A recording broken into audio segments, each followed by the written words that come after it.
Hello, now. good morning, everybody. Afternoon or evening. Good morning. Yes, globally inclusive. Awesome. I'm just going to give everybody a minute to log in and get started. Yeah. Cool stuff. All righty. We've given a full minute. I think we're good to go. All righty. Let's kick things off. Hello. Cool cats and kittens. We're really happy to see you. Happy that you came back. Happy to move forward with you. Just really excited. Really feel really lucky to be working on this with you, because it's not often that you learn or you teach digital content and how to do it really well in this way. So I'm just really happy that you're all here and you're just so engaged. So it's been awesome. Looking forward to more. And just to recap, in session 1 on Monday, we covered the basics and we got set up with some tools. And now we're going to dig into the strategy and actually walk through the process of mapping content on a plan. So you're all set up to do it too. And then after you get that mapped for the homework, we're going to use that as a launching point for the next session, where we're going to use keyword research and we're going to narrow down topics and develop a piece of content. And then there's 3 sessions next week as well, where we're going to optimize the piece, deliver it, we're going to promote it, learn how to track it, and keep it upgraded. And boom, we're announcing a bonus session. We're very lucky to have Stephen Ladek as a guest presenter next Monday. So Stephen built and ran a very successful niche podcast for 4 years, and he used it as a stealth marketing tool. So he's going to walk through the podcast genesis, the process for getting guests, pre-recording, post-recording, his publishing process. So if you're thinking about starting a podcast, but you don't really know what to plan for or what you can hope to get out of it, this is a really good session for you. I'm going to be sending an invite for that shortly, but mark your calendars. It's happening next week. It's Monday at 4 p.m. PST. Yay. All right, quick check-in. Each session, we're going to start with a few minutes just checking in with everybody, digging into the homework and just seeing how you're getting on. So now's a great time to type some questions about that homework or any comments or feedback you have about that. And as a recap for you while you're doing that, here's the list of the sites that were on the handout from the first session. So hopefully you got a chance to click around and understand the purpose and the target audience for those. And the reason we're presenting these to you is because you're going to need a place to publish the content. So you're actually going to make it. So if you already have a website that's live and healthy and you want to publish your blog post on that, that's really great. And just know that you can also publish on any one of these sites. And the advantage to this is that we maintain them and they're growing sites. So you will get that visibility, and it's a little bit higher quality of a publication. So you'll have a nice link in your portfolio. And in content, if you're going to get a freelance work or a job in content, people generally want to see like a couple links to stuff you've written. So these are great opportunities to get that link in your portfolio. I'm just going to check for questions here. Awesome. We've got successfully signed up for all the sites. Yeah, still need to make time to navigate the functions and features. It's an ongoing process, my friend. You will discover. Yeah, and I think the other thing to say is don't feel like you need to navigate all the functions and features. Actually, many of these sites follow the same kind of format, and in terms of the content types that they have, and so they'll have how-to guides, they'll have longer form keyword articles, and list of tools, and a few other things as well. But fundamentally, these are niche sites that are helping people advance in their career and become better at what they do. Aston Baby is a whole different kettle of fish. It's a shoe brand that my wife started. So that's why it's called Aston Baby. But the other ones are all kind of niche sites for people in different digital disciplines. So yeah, don't feel like you have to trawl through it endlessly. The idea more is for you guys to get a sense of the content types, how they work, and just overall what's in there. Do you have any insight on the Gravatar situation, Ben? Having a WordPress account, but couldn't use WordPress to sign into Gravatar. I would just say, just try signing up just sign up for a new account. I don't think you need a WordPress account to sign into Gravatar. I think you can I would just go to gravatar.com, create a new account, associate it with your email address, and upload your picture. You don't need to create the WordPress account. Hope that helps. Hopefully that works. Awesome. Thumbs up from Sarah. Sounds great. Okay, cool. Feel free to, drop your questions in. We'll also have time at the end when we go over this session's homework to chat about more questions. So we'll be checking back with you folks.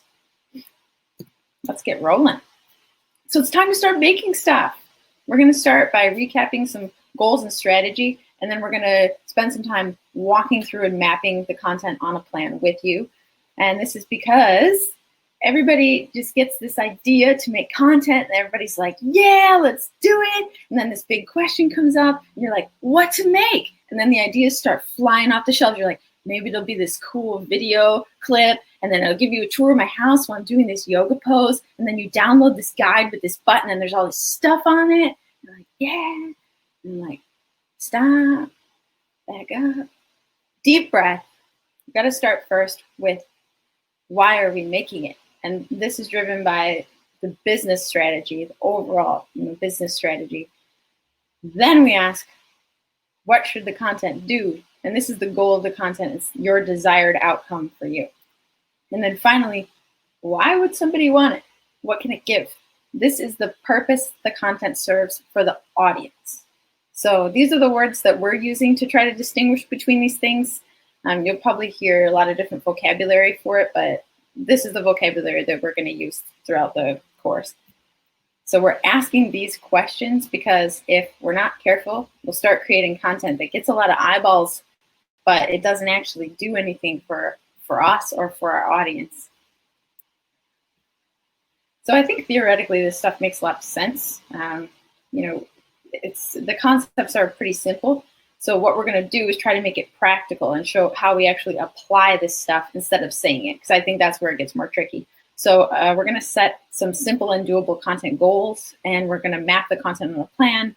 Today we're going to get our high-level ideas down, and then the idea is to take that content plan and refine it in the next session with some keyword research and really digging through more of the data stuff. So today is like this kind of top-down business topic planning, and then next session is going to be this bottom-up, data and research-based narrowing down of topics. So that's today.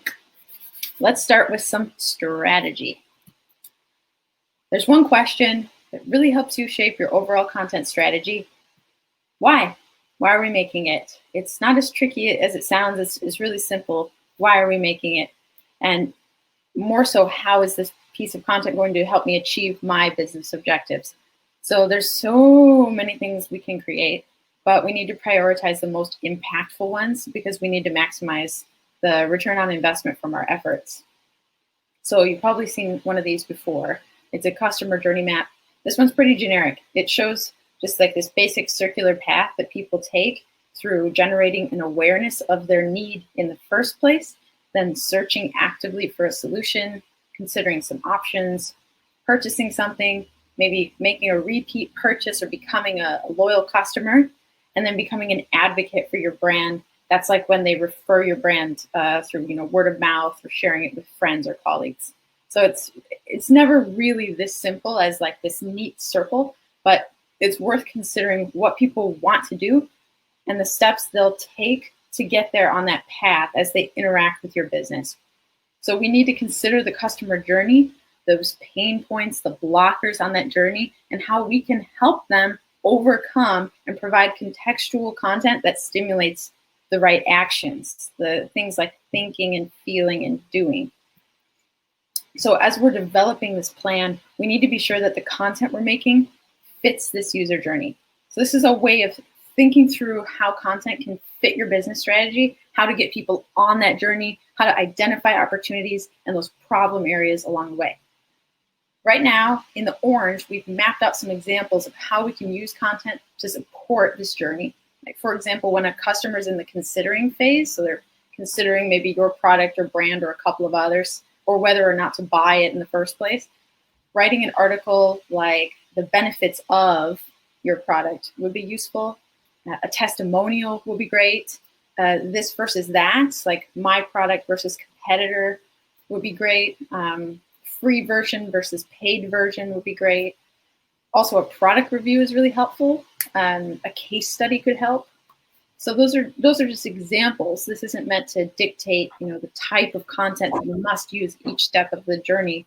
One content actually can serve a variety of needs at multiple touch points. Like, for example, a good case study would work for somebody who's considering your product. It'd also be a good tool to give customers who might advocate for your brand and spread that around to their friends or colleagues.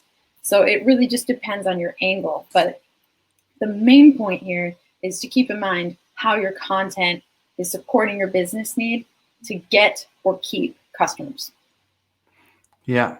I think just one thing to mention here is that obviously this is just showing a customer journey. Some of you might be familiar with customer journey maps, which are ways that we plot out this customer journey for different personas or archetypes of people. So depending on the kind of project that you're working on, or maybe the kind of thing that you're trying to support selling, there's going to be different types of customers that are all going to be on different journeys. There's going to be high points and low points of those journeys. And content that we create can help people advance along the journey better. It can address some of the pain points. But big picture, we just want to think as we're creating content, you could create a customer journey map and you could map pieces of content to different parts of that customer journey map. But the point that I think is really important is we're just trying to ask, why are we creating this content? What role does it have in this customer journey? And we just want to be careful that we're not creating content that might be interesting, but doesn't actually overall support the underlying strategy of the business, which normally is helping a customer move along this customer journey map through awareness, through to purchase, becoming more loyal as a customer and an advocate for the brand, which tends to be the kind of endpoint that we're trying to get our customers or users to get to. So I think this is just a useful framework to think through, hey, does this content make sense or not? Yeah. So on that, is there any questions or comments on this overall content strategy before we move forward? A full discussion of a robust content strategy that supports your entire business is definitely beyond the scope of the course, but it's just a good idea to have that business objective in the back of your mind at all times while you're moving forward into actually getting into the content. Okay, cool. So feel free, if things pop up, remember you can always pop them in the chat. We'll get to them in the questions. Let's move on. Let's set some content goals. So before we said that the content goal is going to answer the question, what should this content do? So here are some examples of things that content should do to drive growth. Search traffic, subscribes, and shares can lead directly to more customers. Backlinks can lead to better visibility for your site, like bumping it up in the search engines, which in turn can help you get more customers. Purchases is a clear goal, contributes to revenue. And using your content to get contributors or allies or influential people to join into your network of close people is also a really worthwhile goal that can drive growth. Yes, I will be sharing all of this in Mighty Networks. You'll have access to all these lists, all the slides, as well as some content planning tools. So stay tuned. Yeah. So here's a list of goals that can drive growth. They're here, but how do you pick? And how do you know if you've picked the right one? So really, you should just simply pick a goal that's useful to you. We set goals just to make sure that we're, in the first place, creating the right type of content for what you want out of it. That's going back to that, customer journey and what you're trying to make happen there. Then, after you've done it, you want to understand whether or not that worked. And then finally, you keep this goal in mind because you have to include the right call to actions in your content so that the customer actually takes that action. So let's just talk for a quick minute about call to actions before we move on. So remember this slide from the last session, really important that we're focused on producing an action, something that someone thinks, feels, or does. So a call to action is exactly that. It's a nudge from us to our audience to help them do the next desired step. So you're actually really familiar with CTAs. I bet most of you have covered this. It's not really like a KPI. A KPI would be a metric, an indicator that your content's performing well. CTA is usually like a short message. It could be a button that says buy now. It could be a link in a paragraph that says learn more. It could be a social media post where you say tag a friend. Instagram has it on that like double tap to like thing that they always tell you to do. Here's an example from one of our sites. So for the CX lead, a main goal for us right now is getting new subscribers on the newsletter, because our business strategy right now is building that community around the site. So we've actually included CTA on the homepage. So right away, there's this big button on the top that says subscribe to our newsletter. And going further into the CX lead site, we land on a blog post here, and where we write about subscribing to the newsletter. At the end of the article, we link to a page where people can sign up. There's also this auto-generated sign-up form we've made that appears at the bottom of the article, just in case like someone was scrolling quickly and they didn't see that link. So when we wrote this post, our goal was to get newsletter signups. So no matter what else is going on with this post, we do have the main mechanisms in place to make that goal happen. So I would say we've checked off the box. This goal is useful, and we've put the system in place to make that happen, to help people take that next step. And Ben, did you want to comment on KPIs and goals? Yeah, just unmute. So one of the questions was, are these like KPIs? So yes, KPIs, what I would say is we can set KPIs for our goals. So Sarah, if you want to go back to that goals slide. Yeah, sure. So we could say these aren't in and of themselves the KPIs, but we could say we could define some KPIs for a piece of content so that we know whether or not we've kind of hit the mark on the goal. So the KPI could be that, we know if the piece of content is successful, if it gets 10 shares, or if we're able to attract 10 backlinks, or somehow it becomes, it's on the path to purchase for someone. It's a piece of content that they looked at before they went to the checkout, or something like that. So for we can set KPIs for these goals, and that is one of the things that we look at when we're creating content. Is actually we have some overall business KPIs, and our business KPIs are things like, how many subscribers do we have? And we want to grow those number of subscribers. So we think about, okay, what can we do to increase the number of subscribers? And one great way is by creating a lead magnet. And that is a piece of content that we can create, that we get people to give their email address so that they give us that email address. They become part of what we're creating. We can start messaging them.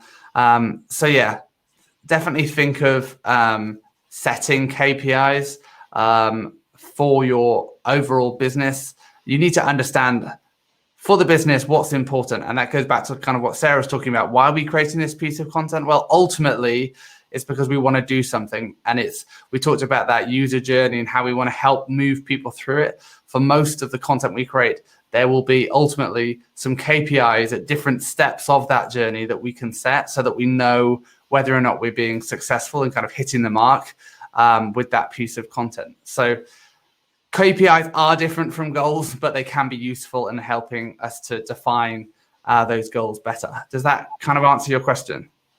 Cool. I think it says yes. Yeah.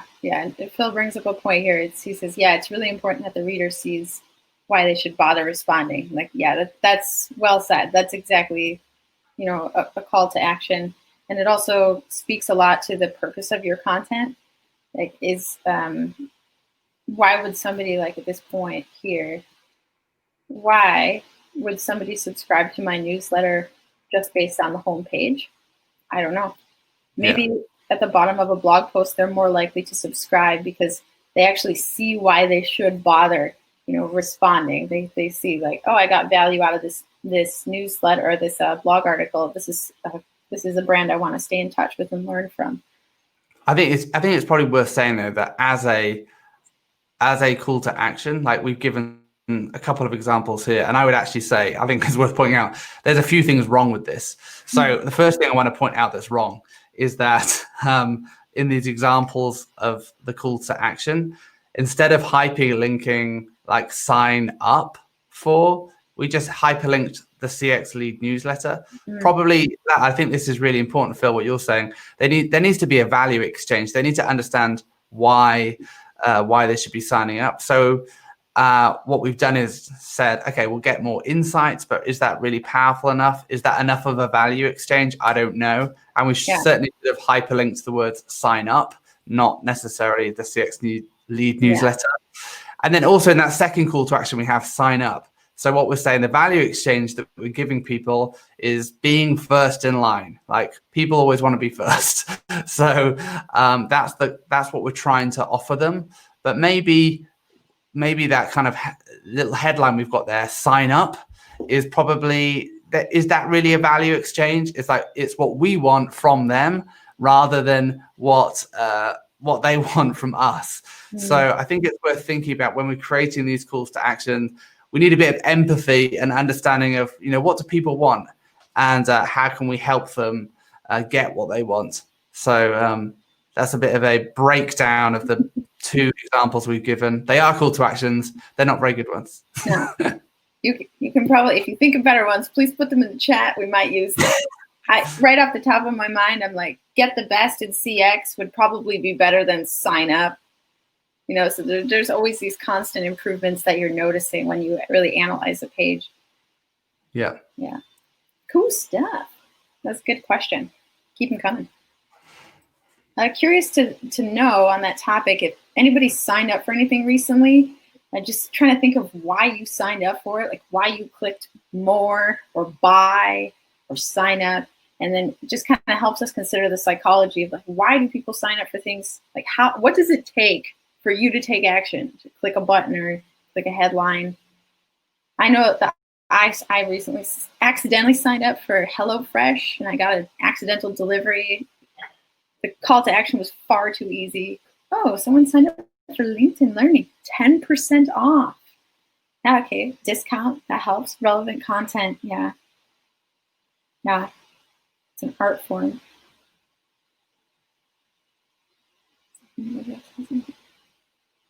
Yeah, learning a new skill. Yeah, I guess you signed up for the bootcamp, right? The Art of Phone Sex course. That sounds like a fun course. Awesome. Yoga at home, because they said they were doing a 30-day yoga challenge. Okay, yeah, that's an example of being time-bound. We find that can be really useful as well when you limit the time that something's available. Yeah. Oh, the reminders, yeah. Setting reminders. The content that I'm interested in, yeah.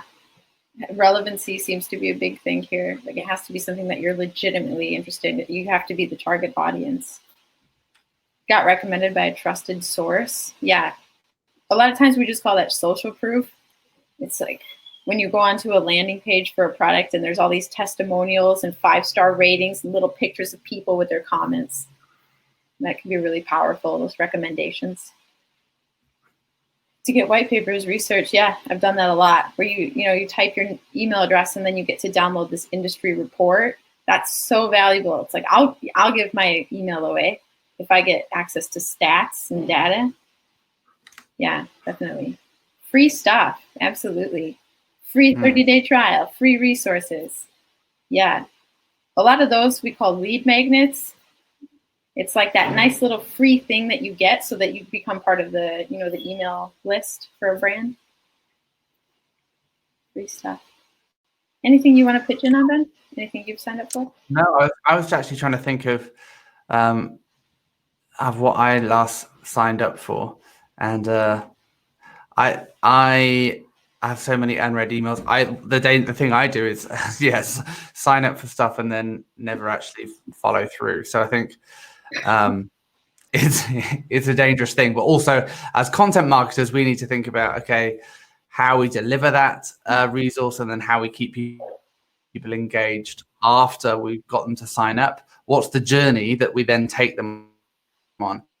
So it's one thing to get someone to sign up to a newsletter or, get the white paper, but then we need to think about how we continue to help people through that user journey, and what other resources we can give to help them take that next step. Yeah. Sometimes the lead magnet is too good. And you just want the lead magnet, and then the rest of stuff is totally irrelevant. Yeah. Yeah. Cool stuff.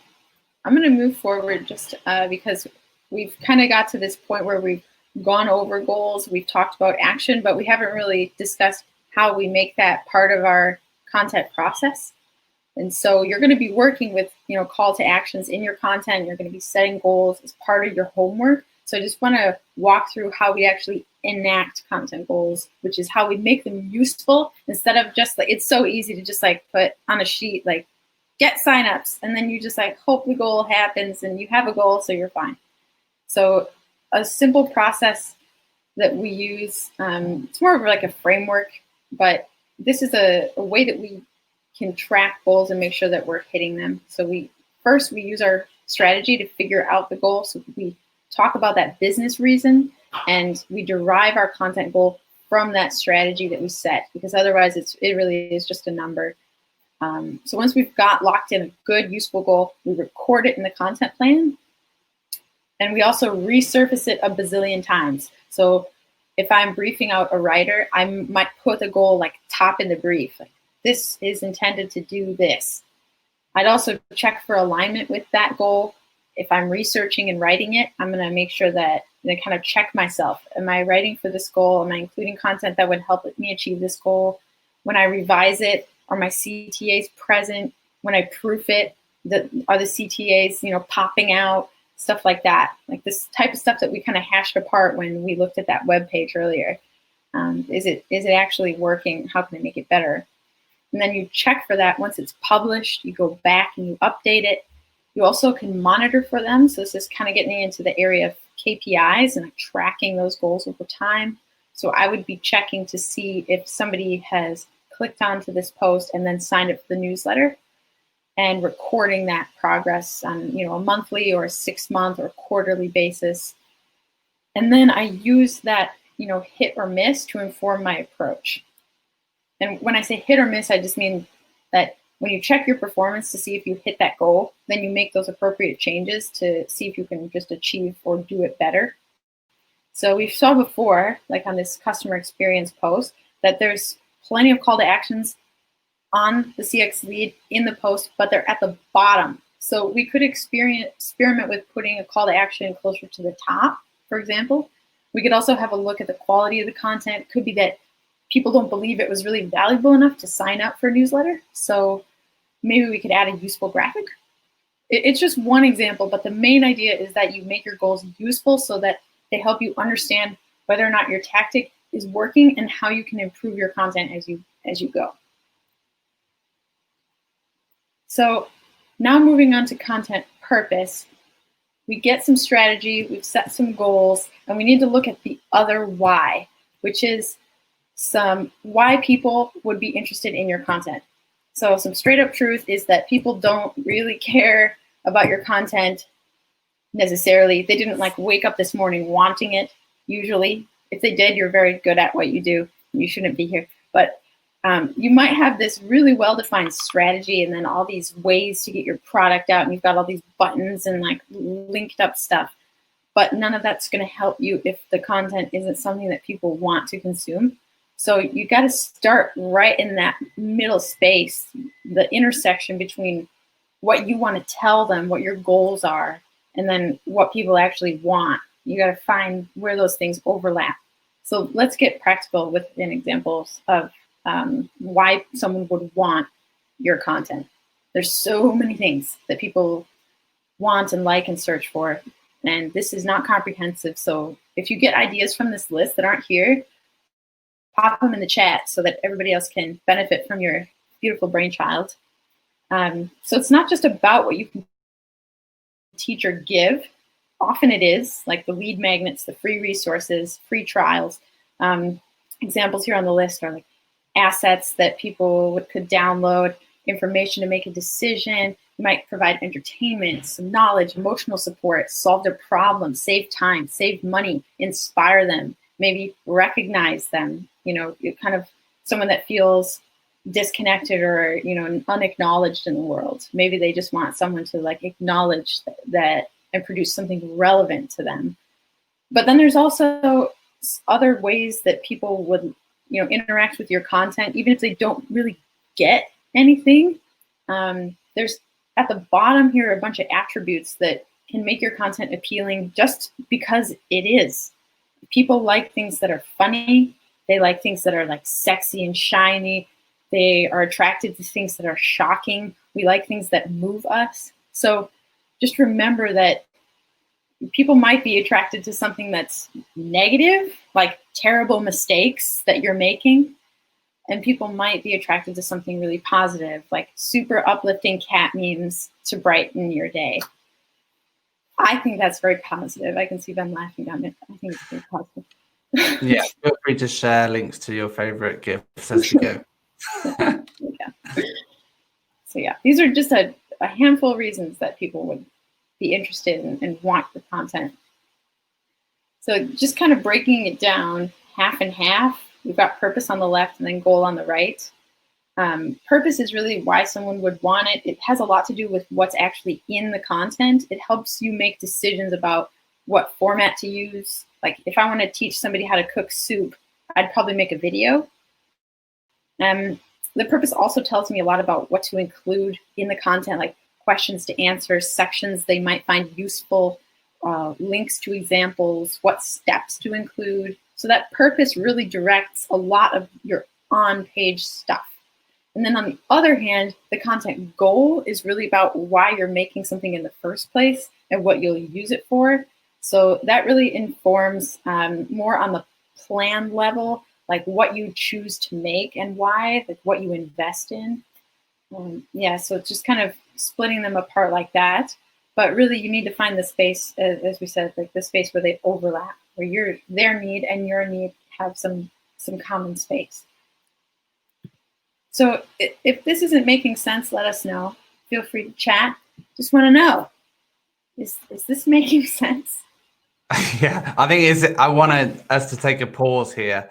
And if anyone wants to like hop on and join us in the discussion, please do. Because it's kind of important that we, big picture, understand what we're doing. We're getting some thumbs up, which is encouraging. But if you don't agree, please say now. Yeah. Cool. Awesome sauce. Can you figure out if people raise their hand, does that automatically give them the ability to make a video, to come on with a video? I don't think so. Okay. No. If you feel like coming on with your face to say something, please do. Cool stuff. Let's roll. Well, let's roll. Let's make it happen. We're going to get practical. We're going to walk through now actually mapping the content onto the content plan. So this is really the first step we're going to cover. And then in the next session, we're going to validate all of our ideas. So you're mapping your main ideas now from the top down, from this kind of purpose and goal perspective. And then in the next session, you're going to be working with the data and you're going to narrow down topics from the bottom up that are actually going to bring search traffic to your blog. So we're going to look more at like statistical analysis behind the topics and ideas. So we're going to plan 10 ideas on the content plan spreadsheet for homework. So I'm going to walk through the process of doing it now so you have an idea. We're going to focus on just this section of the content plan for now. And the spreadsheet is bigger because it gets used over time and filled in, but we're just going to focus on this part in this session. First step, open up the content plan. The next step is to research and decide on the site that you want to make content for. And I went with the CX lead. So CX lead is referring to customer experience, and it's a site for people who work in in customer experience, like managing the flow of customers and customer satisfaction and retention, stuff like that. So next, I'm going to brainstorm and research some topic ideas so I can write some types of content. So types of content would be like, a how-to article or a case study or a quiz or an interview. There's a whole list of types of content that are in the handout as a reminder, so you'll be able to quickly choose. Just off the bat, it looks like my audience is interested in how-to style content. So I'm just kind of going to go with how to measure customer experience. And probably wondering how I got there, because it's not magic. I didn't just pull it out of thin air. So here's some concrete advice for actually narrowing that down. I really investigated a couple of key questions around my site and audience needs. I looked at what's a core topic that's closely tied to my brand. Like, what content does my website need to rank in this area? What topic is missing from my blog currently? Maybe I've covered tips and mistakes, but I haven't covered the basics of what is customer experience. So you find topics that's missing once you do a little search in your website and just see what comes up. Also, I looked at two things about my audience. What do they need and care about? Or what do they hate doing and complain about? You can find this information in forums like Quora and Reddit. I have been known to just do a Google search for why being a customer experience manager sucks, or what I hate about CX. You find these nice ranty posts that will often give you insight into what people really don't like about their jobs and their most painful points. So that can be really useful. Another thing you can do on a quick online search is looking at your competition and seeing where they're falling short. So I might just go into Google and be like, customer experience. And then I find some top sites. I just open them up and say, what's missing from this? Maybe they have good graphics but poor explanations. Maybe it's super dry and formal and you'd like to create something more fun. So you kind of look at your competition and get ideas from them. You can also look at your competition and get good ideas. What are they doing well? What's super popular and what's working? And how can I borrow that and rework it under my own story and my own brand mission? And finally, you can look at some keyword research results in a keyword research tool or a topic research tool. We're going to really get in depth in that in the next session, but we are going to show you guys a couple of really useful free tools that you can use. So for now, I'm going to just move forward and focus on my title. For now, I'm just going to put how to measure customer experience, just because that's my main idea. But I want to check and see if there's a more exciting angle. So I'll start with this. This is really simple, but it's easy to see opportunities that can jump out at you. Just a Google search. These are my competition, so I'm going to see if there's obvious ways I can stand out. In the first position, there's one title that's kind of more advanced in nature because it says how to measure customer experience beyond NPS. So this feels a little bit more like I'm going to discover something I didn't know before. But going down the list, it's all pretty generic. It's like how to measure it, popular metrics, a brief guide, some key metrics, and then I don't know what the last one is. This title doesn't really make sense to me, but it's ways to shape it measurement. So honestly, if I was searching for this, I don't know if I would click on any of these, maybe the first one. But otherwise, none of these are super comprehensive or detailed. They don't really make very compelling promises. So I think there's a gap here. I think instead of aiming for these basic overview style things, I'm going to try to do something very detailed and hands-on. So this is a really basic technique, but it's easy to take advantage of these. Another way you could do similar research is by using a tool called Ubersuggest. We've got this link in the handout.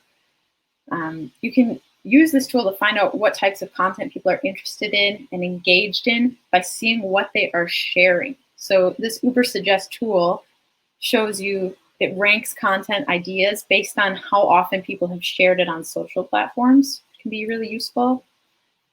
You can play around with different keywords. We're just putting the word customer experience, super broad topic, but you could also kind of try to niche down and, get different angles on your topics to figure out, different content to use. Another similar tool is BuzzSumo's content research tool. It's another one that looks at the top results based on how often they're shared. So it tells you not necessarily what's ranking in Google, but it tells you what people are actually interested in engaging with. And there's Answer the Public. This one's fun. It's just a fun visual tool. What it does basically, Answer the Public, is it takes those autofill things from Google. When you type something in and like a bunch of things drop down, it takes those autofilled questions, all of the ones around your topic, and it maps them on this like circle thing.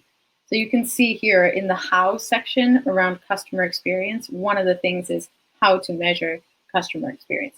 So it just gives you a bunch of a broad spectrum of ways you could angle around that topic based on questions. And then there's this cool thing from HubSpot. They've got a bunch of useful marketing tools.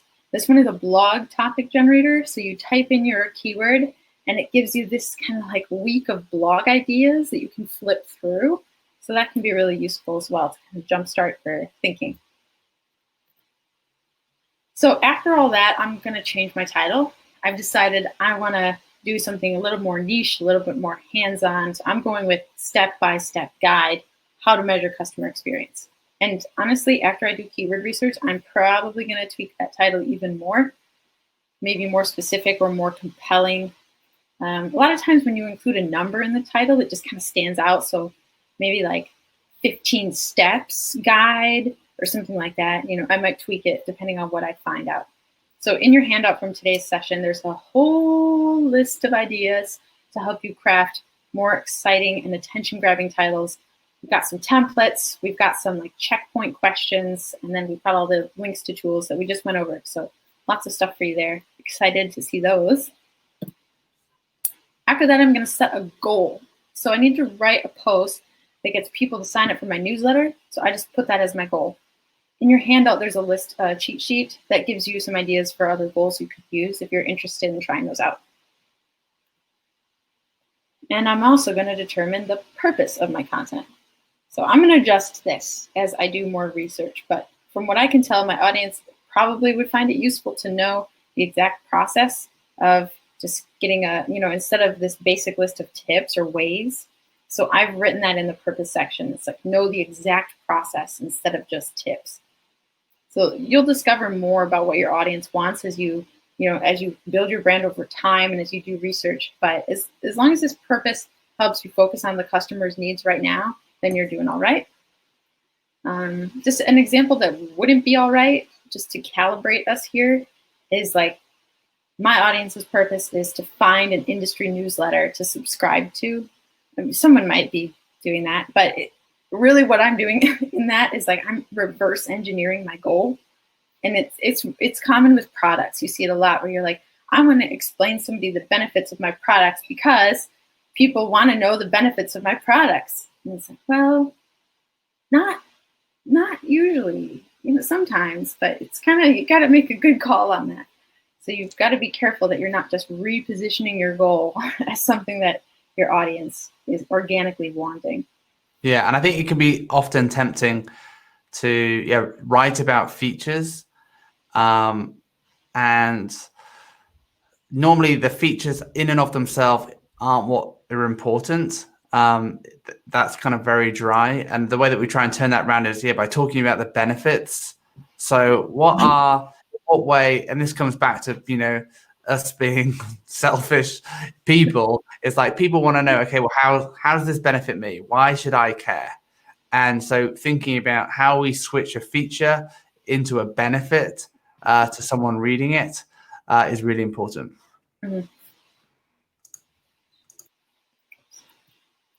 Alrighty, last step here on the content plan for this week is adding notes. So when you find good resources or have ideas, add them to the notes. I liked this graphic. I thought it was cool. was in one of the top results. And I thought I would want to make something like this or kind of base a section around this idea. So I added it into the notes. So I just popped the link in there with some text. You can, I don't know, if you see a good phrase, if you see a good connection that you're like, oh, this person I want to get a quote from, you know, this is just your space to stay organized and make updates in that area as you move along.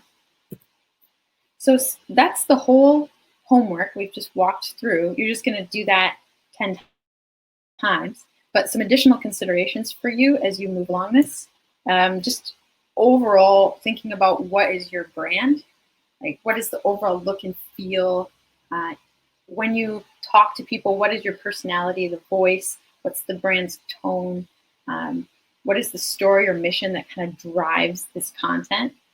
So some examples of this would be on the CX lead, I think the overall look is very cool and collected. It's very clean. It uses like darker, kind of crisp colors with lots of contrast.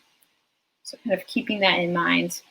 On this site, I don't know if I would write something like super outlandish, like 500 ridiculously fantastic ways to, you know, because it doesn't really fit the more serious and collected look of the site. I also think about tone. The tone on the site is informal. We like to just speak to people like we're talking to a friend. And an example of a voice is Ellen DeGeneres. I use that because thinking about voice, voice is really hard to distinguish from tone if you're not careful. So I go, tone is like the formality, and then voice is the actual voice that people might like read it in when they're reading it in their head. It's like, how do you show up in people's heads? That's the voice. And then also the mission or story. So for CX Lead, the story is about reaching digital pros who work in customer experience, and they feel like people don't really get their work. They're looking for a community. They're looking to stay connected. So just keeping that in mind when I'm thinking about my purpose for the content is really useful to make sure I'm hitting the mark. And then finally, you should check to make sure, do a check on your inventory, what you already have. And you do this because you might be sitting on something that's really valuable, or maybe you've already made it. You don't want to duplicate the work. So gotta take an inventory check and just be like, okay, do I have any design assets or like graphics or something I could use or recycle? Do I know an expert I can talk to? Do I have an existing article that covered something but not well enough? And then I can branch out from that. Do I have existing stats, data, reports to draw from? Do I have a community I can poll or share information with, ask questions to? And then I just do a quick check for things that are already made, just so I don't duplicate the exact thing that's already there. All right, before we get to the actual homework and like showing you where the stuff is, I thought we would just pause for some questions and comments to see if that made sense, see if you've got any insight to share about goals, purpose, content planning. Yeah, I think I'd also just love to know if people, this is the kind of framework that we use for pulling together our initial ideas. In our next session, we're going to validate those ideas. As Sarah said, we kind of do this kind of top down, thinking about what are the things that people want. And then we'll do a kind of bottom up approach as we look kind of more around the data and what's going to give us in terms of prioritization, what's going to give us the biggest bang for our buck. But yeah, I'd love to know if people are using some kind of content planning tool system and whether or not this makes sense. This is the one that we've evolved and developed. But yeah, if you think this doesn't quite make sense or you're still confused about any of it, please drop it in. Yeah. Leela is asking if all of our ideas need to be for the same website or different ideas for different websites. I'd encourage you to focus on one website and then develop 10 pieces of content around that website. The reason for that being this content plan is kind of like a backlog. you're not going to move forward with all the ideas all the time. Our backlog has like 300 line items in it or something. It's like when you find a good gem, you want to latch onto it. You want to make sure you got it somewhere. But then when you do the research and you compare different topics against each other, that's when you'll be able to draw stuff out. You're like, ooh, this is really promising. This could perform really well for me.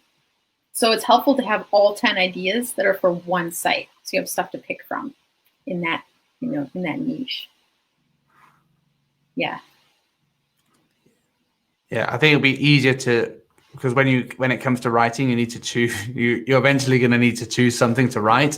So I think it's a fairer test if you're comparing like for like across a particular niche. Yeah. Mm-hmm. Cool stuff. I'm going to go over the homework, and if you have any questions, just let us know. Here it is. This is going to be your reference. You're building your reference and your launch point for the rest of the sessions. So for your homework, the idea is to identify 10 line items, 10 pieces of content that you think could work for you. So the things you'll use is the content plan spreadsheet. That is a template and an example. So in the tabs, you can see in the little box, there's 2 tabs. One has the template that you'll fill in, and one has the example that we went through in class today. Make sure that when you access this, it's a shared document between us all. So make sure that you make a copy. You go to File and then make a copy so that you have your own in your own drive, and you're not editing the master version. You've also got the content plan cheat sheet. That's the handout. In there, it has the link to the spreadsheets.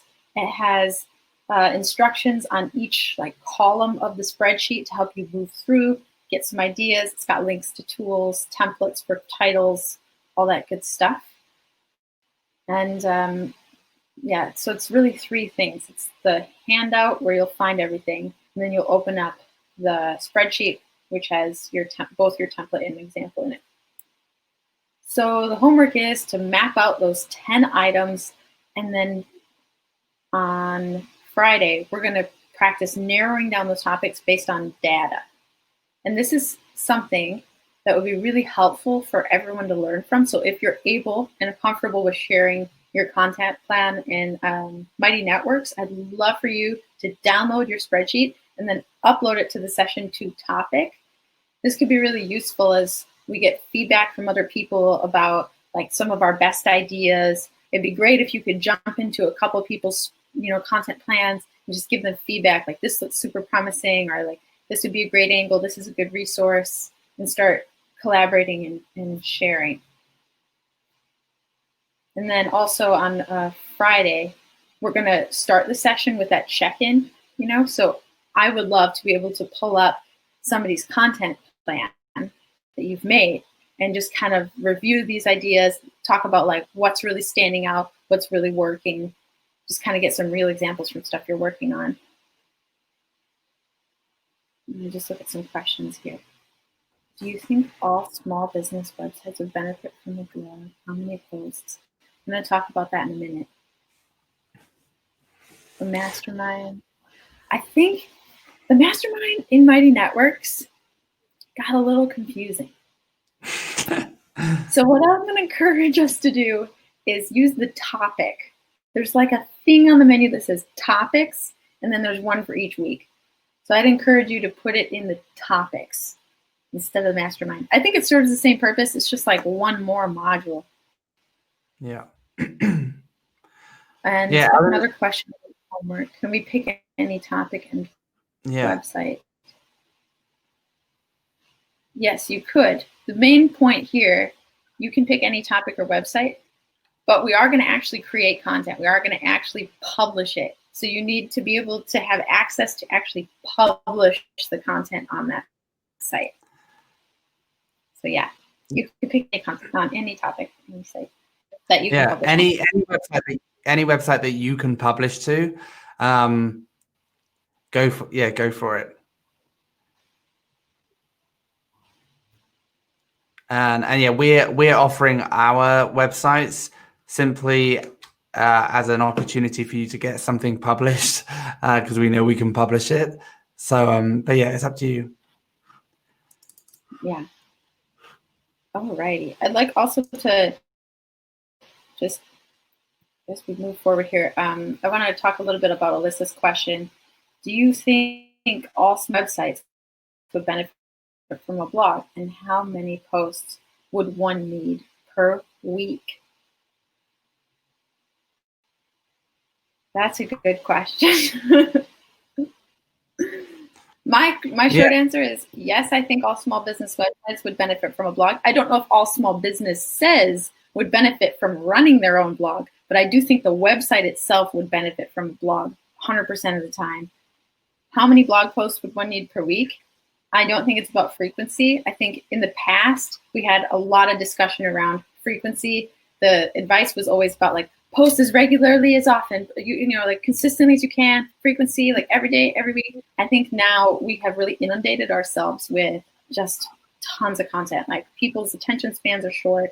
We've just flooded the online marketplace for content. So I think it's more about relevancy and targeting the correct people for the right reasons. You could write one blog post a month and be more successful than writing one blog post a week if it hits the mark, you know? Yeah. And I think the Sarah's asking, is this because of SEO? And the idea would be that as you're publishing more content, you're potentially targeting more keywords, you're potentially ranking for more things.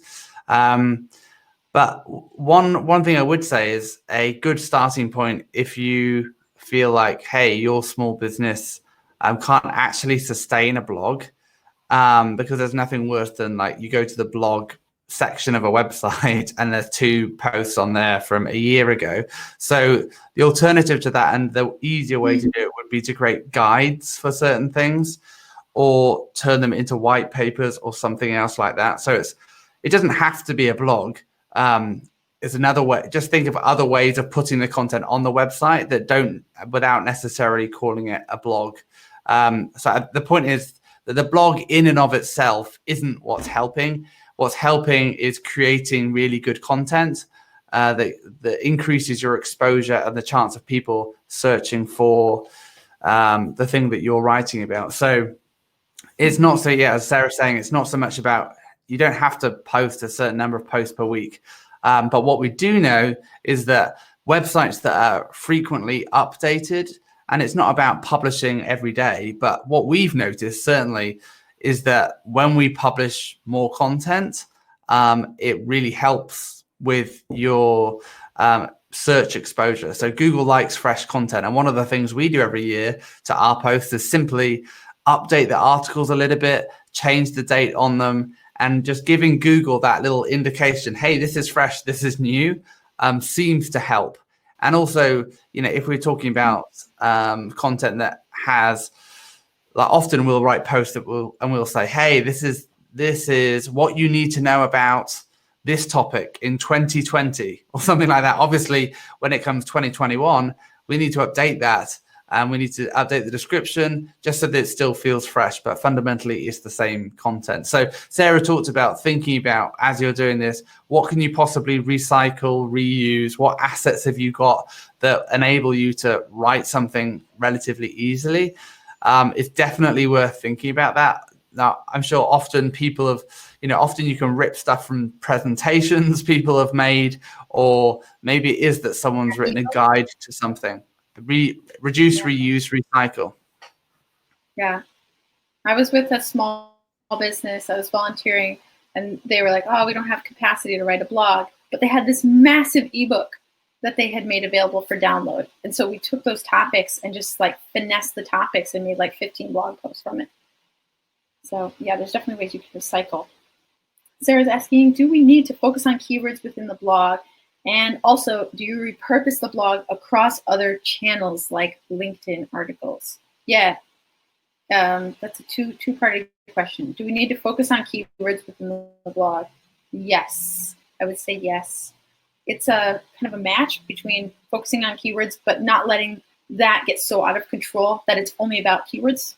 It's also about focusing on that, something that's really relevant to your business and to that person, the customer, where they're at on that journey. But yes, you do need to focus on keywords if you want to rank in organic search. And then, do you repurpose it across other channels? Yes. Yeah, that's part of promoting your content. You can obviously pay to have it on social. You can post organically for free on social media. You can syndicate your content, which is like sending it to, let's see, medium.com is a big one. It's like a platform that you can write fresh stuff on, or you can just publish stuff from your blog on it. So syndicating it on other platforms is really common. They say like 30% of the web is syndicated content. So it's definitely common practice. Phil is asking, is there a rule of thumb, number of words that people bother to read? As few as possible, really. I mean, right? Who wants to read more than they need to read? I think there's kind of this rule of thumb, like being more than 500 words at the very least. But there's like 300 ranking factors. If we're talking straight up organic search, like ranking, let's say ranking in Google, there's like 300 ranking factors, and length of content is not one of them. It is explicitly not one of the ranking factors. I think we've got a post that ranks that seriously has like 4 sentences in it. Don't do that. But yeah, we have a post. It's really, this is a really hard thing to answer. Like I would say, like when we look at our website, typically like the content length, I think you can, I'm just trying to find it now to see if I can see, but I think like our average content length is average number of words in a post for us is 6,000 words, which is a lot. Yeah, it's a lot, isn't it? 6,000 word. That's the average. So but I think the point is not the number of words. I think it's like, obviously the longer a piece of content is, the more keywords you can have in it, the more useful potentially you can make the piece of content. So it's more about usefulness. And like when we're thinking, and we're going to come to this on Friday when we're talking about keywords, but the important thing is coming back to, okay, when someone is searching for them, what is their search intent and how can we meet that search intent? So think about, again, we'll come to this on Friday, but meeting people's needs is the most important thing. And you can do that in a really small, a few sentences. And we have a whole bunch of posts that actually we didn't write that are ranking. And, it's like 4 sentences. And you think, why Google do you think this is so great? It's not actually that good. And we'll create a 6,000 word version and Google will rank the 4 sentence version. So I don't know, like there are some things that just don't make any sense, but generally speaking, when we look at our site, longer tends to work. And I think it's because it has more usefulness. It's got more stuff in it. But yeah, how many words of those do people actually read? Well, not many. Like if we look at like the average dwell time that people spend on our site, it's not very long. Yeah. So it's about, typically, I think I'd say like the average is like 30 seconds or something. So I'm just trying to look here. Average time on page. Like, I think the average amount of time people spend on a web page is 30 something seconds. Like on our site, I'm giving one example from one site, but the average dwell time is 3.5 minutes. But that's obviously because the content is longer. But I think the average dwell time someone spends on a web page is like 30 seconds. Mm-hmm. Yeah, it needs some good hooks, and that's why the user experience on the page is really important. We need to help signpost to people how to get to the information they want as quickly as possible. Mm-hmm. Also, Sarah, just to come back to Sarah's question, do we need to focus on the keywords? At this point, we're going to come to keywords on Friday when we talk about, we're going to go through these content plans, and then we're going to look at and let's kind of identify and evaluate what the best opportunities are. So at this point, don't worry about the keywords. At this point, we're just trying to work out what content could we create that people might actually want. And then we'll layer on top of that the keyword analysis and the data to work out what we should prioritize. So I hope that makes sense. Awesome. All right. Well, cool. Thanks Cool for speaking, beans, folks. As always, you can ask questions in Mighty Networks. You're welcome to email me. We're going to send you on your way. The handout is already in Mighty Networks. If it worked properly, it's uploaded into the handout thing in the corner of this webinar too. But yes, you can find that in Mighty Networks. And it would be great if you could fill it out, and then if you have time to upload it and peek at other people's and kind of give some feedback, that would be great. Help people out. Other than that, I will be seeing you all on Friday at the same time to start narrowing down some topics and building out our piece of content. Cool. Let's Yeah, get moving.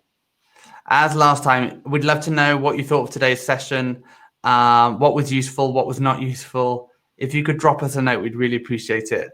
But yeah, thanks for sticking around for today's session, and we look forward to seeing you on Friday. See you later. Should I just stand like this, frozen, until you end it then? Yeah.